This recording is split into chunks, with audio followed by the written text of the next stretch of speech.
Hello everyone. Today I'm here to explain a poem to you. And this poem is prescribed in your class 8 textbook Honeydew. The name of the poem is The Ant and the Cricket. Now, you can clearly see that there are two pictures here. The first one is of an ant and the other one is an cricket. So, both are different types of insects, ant and cricket. Now, you must be wondering why I have not mentioned the name of poet. So, this particular poem is actually a fable which is in a poetic manner. Now, what is a fable? Fable is a short story, is a short tale which teaches a moral, which gives us a lesson, okay, which always has a moral at the end of the story.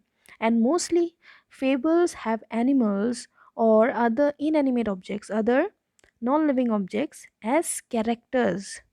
You will hardly find any human beings in fables because it is through the medium of animals or inanimate objects that fables mean to teach us a lesson. And we have heard many stories such as the tortoise and the hare, the monkey and the crocodile, isn't it? So, here I have also presented a picture of Aesop's fable. So, Aesop was a Greek storyteller, and therefore, most of the fables are well known for by the name of Aesop's fables. Okay, now let's look at the poem The Ant and the Cricket. A silly young cricket, accustomed to sing through the warm sunny months of gay summer and spring, began to complain when he found that at home his cupboard was empty and winter was come. Not a crumb to be found on the snow covered ground. Not a flower could he see, not a leaf on a tree. Oh, what will become, says the cricket, of me? At last, by starvation and famine made bold, all dripping with wet and all trembling with cold, away he set off to a miserly ant, to see if, to keep him alive, he would grant him shelter from rain and a mouthful of grain. He wished only to borrow, he would repay it tomorrow. If not, he must die of starvation and sorrow. Says the ant to the cricket, I am your servant and friend, but we ants never borrow, we ants never lend. But tell me, dear cricket, did you lay nothing by when the weather was warm? Quoth the cricket, Not. My heart was so light that I sang day and night, for all nature looked gay. You sang, sir, you say? Go then, says the ant, and dance the winter away. Thus ending, he hastily lifted the wicket, and out of the door turned the poor little cricket. Folks call this a fable. I will warrant it true. Some crickets have four legs, and some have two. So, this particular poem, the main characters here are the ant and the cricket. And through the medium of these two characters, this poem wants to teach us a moral. So let's find out what it wants to teach us. Now you can see that this is the picture of a cricket which is singing, and this the picture of an ant who's happy and working hard, isn't it? So let's see again at the poem and find out what it is all about. A silly young cricket accustomed to sing. So the first character here that is introduced is cricket, the insect cricket. So he is young and he is a bit mad. Why? He is always used to singing. He loves to sing. And when does he sing? Through the warm sunny months of gay summer and spring. So throughout the sunny months, throughout the summer, throughout the happy summer and spring season, he only continued to sing in happiness. But what happened next? began to complain when he found that at home his cupboard was empty and winter was come. Now, what about the winter season? So, when winter arrives, he sees that there is nothing inside his house. His cupboard is empty, there is nothing to eat. Why? Because not a crumb to be found. There was not even a small piece of grain or a small piece of bread to be found inside the house or inside the cupboard, even. And not on the snow covered ground. Since winter had arrived, everything was covered with snow. The land was covered with snow. Nothing was left. So, not a flower could he see, not a leaf on a tree. Everything was snow clad. There was nothing to be seen, not a leaf, not a flower, not a piece of food, or even. Now, the cricket is worried. He is very worried because neither inside his house nor outside he can find anything to eat. So he's worried and he exclaims, what does he say? Oh, what will become of me? So now the cricket is worried and he thinks about himself. This time he realizes that if he doesn't get anything, what will he do? He has no way out. At last, by starvation and famine made bold. So at last, he has no other way. He's starved, he is now hungry, and there is nothing to eat. So, what does he do? All dripping with wet and all trembling with cold, away he set off to a miserly end. So, he had no option. So, he braves the cold weather, he braves the snow, and already he is wet, already he is wet with the snow, with the cold weather. He's trembling because of the extreme cold weather. And where does he move to? Where does he go towards? He goes to meet a miserly ant. Now, miserly means someone who doesn't spend too much, who spends very less. So, this ant is very miserly. So, the second character is also introduced here. Now, the cricket has no other option, so he has finally decided to go to this miserly ant, to this ant who doesn't spend at all. And why does he go to meet this ant? To see if to keep him alive he would grant him shelter from rain and a mouthful of grain.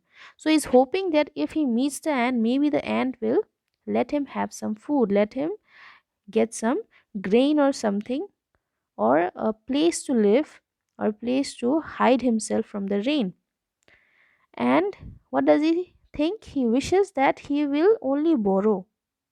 Means he's not asking, he's only asking and thinking that maybe if I ask the ant, then he will lend him, and again when the time is okay, when the sunny days and the spring season comes back, he will repay that food, that money, whatever he can, to the ant. Says the ant to the cricket. Now both have already met each other. So when the cricket asks for help, what does the ant say? I am your servant and friend, but we ants never borrow, we ants never lend. So the ant is very clear. He says that I am your friend, but there is one thing: we ants never borrow. We never borrow from others. We never ask from others, and neither do we give to others. Neither do we lend to others. So the ant is curious also that why is the cricket asking him for grain and shelter?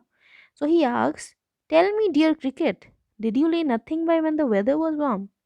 Tell me, O cricket, did you do nothing in the warm weather? Did you not collect anything?" And what does the cricket say? Quoth the cricket. Quoth means said. Okay. So it is an old English word and the meaning is said. So the cricket says, not I. I didn't collect anything. Then what did he do? My heart was so light. My heart was so happy that I sang day and night. So, what did he do all along the summer and spring season? He only sang. He only kept singing. Why? Because he felt that the nature was so beautiful. The nature looked so gay, so happy, so joyous. And the ant is now surprised. He says, "You sang, sir, you say?" The ant is asking, so you sang, sir, you say? You sang only in the summer and you did nothing. Then the ant says, go then.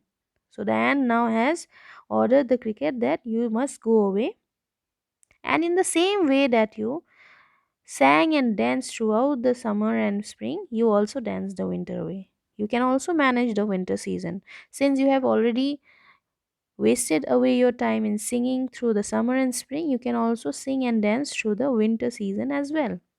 So now, thus and thus ending, he hastily lifted the wicket, and out of the door turned the poor little cricket. So the ant did not help the cricket at all, and he pushed away the cricket, the poor little cricket, outside of his house, and that is the state that he was in. So he had nothing to eat, he had nowhere to live, and he was completely starved and helpless. Now look at the last two lines. Folks call this a fable. I will warrant it true. So the poet here, whoever is telling the poem, he says that yes, I agree that people call this a fable. It is probably an imagined story. But I will guarantee you, I will warrant you that it is true.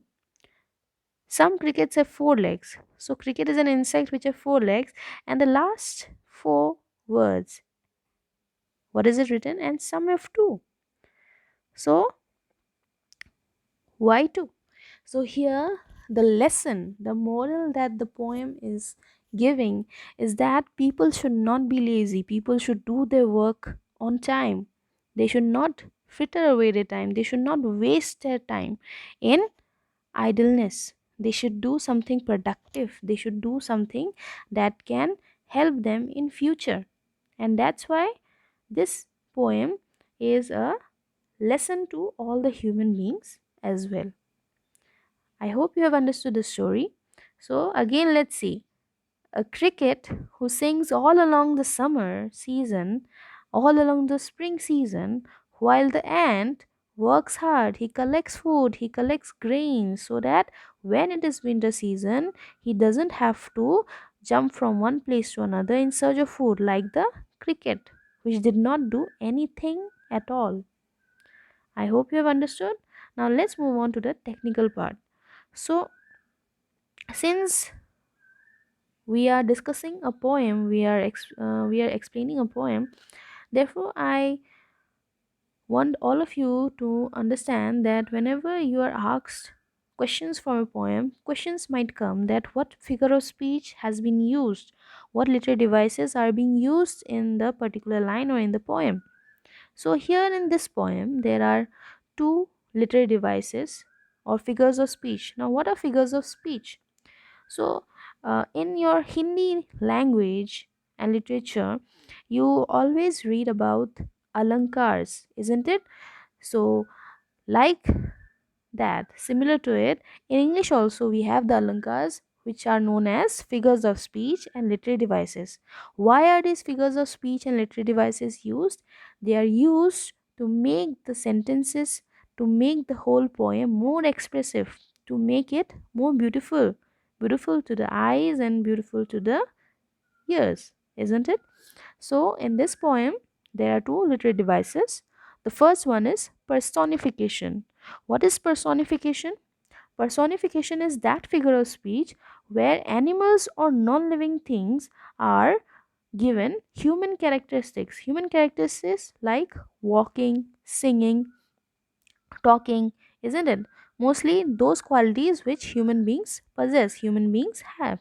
So, how do we know that personification has been used in this poem? Because here you can see that the ant and cricket are talking similar to humans. Just as humans talk, they are also talking, isn't it? So, that is called personification. That means the ant and cricket have been personified, they have been given human qualities. And when we give human qualities to such animals or non living beings, then we can call the figure of speech as personification. The second figure of speech that has been used in the poem is metaphor. Now, what is metaphor? Metaphor is that figure of speech which compares between two things, compares in a sense where there is a common characteristic, some similarity between those two things. Like you see, in the last line of the poem, it is mentioned some crickets have four legs and some have two. So some crickets have four legs. The four legs cricket is the actual insect, and the other that the poem is comparing, the some have two, that is the poet is comparing lazy and careless people with the cricket. So here directly a comparison has been made between the actual cricket insect and the human beings. Okay, so when such comparison is done, then that figure of speech is known as metaphor. So I hope you have understood the poem as well as the literary devices that have been used in the poem. So please go through the poem and find out any other poem if you like. Thank you.